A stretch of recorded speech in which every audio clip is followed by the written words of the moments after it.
今日咧，我哋會繼續講箴言啦。咁仲有呢三段未講嘅。不過今日咧就講埋第三段，留翻第四、第五段咧，下次再講啊。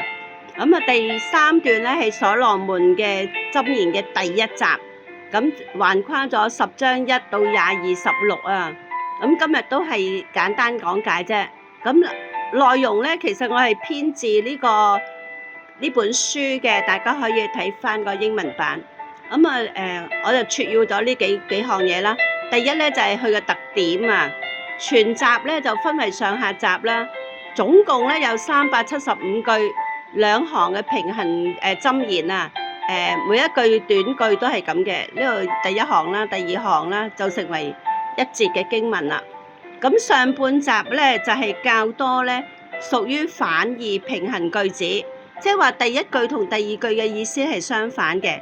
咁呢度有個例子啦，就15章1節，柔和的回答使烈怒消退，暴戾的言語激動怒氣啊！大家有冇呢個經歷嘅呢？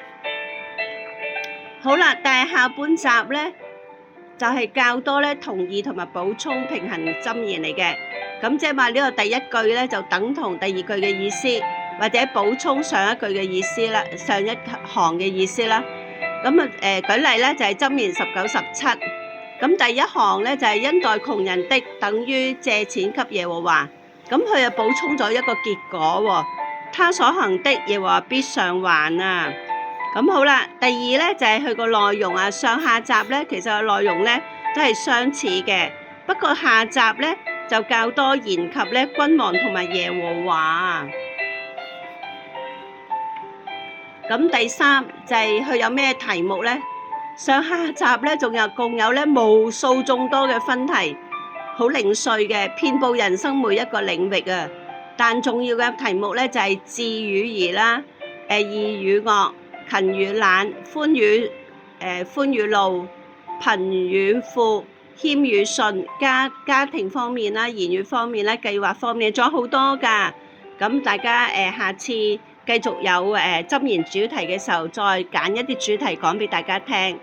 咁好啦，最後咧以一句金句咧作為結束。呢個金句同耶和華計劃有關嘅。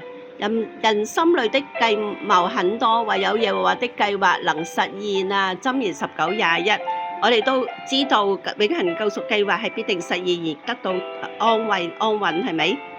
喂，榮耀頌讚歸於真神。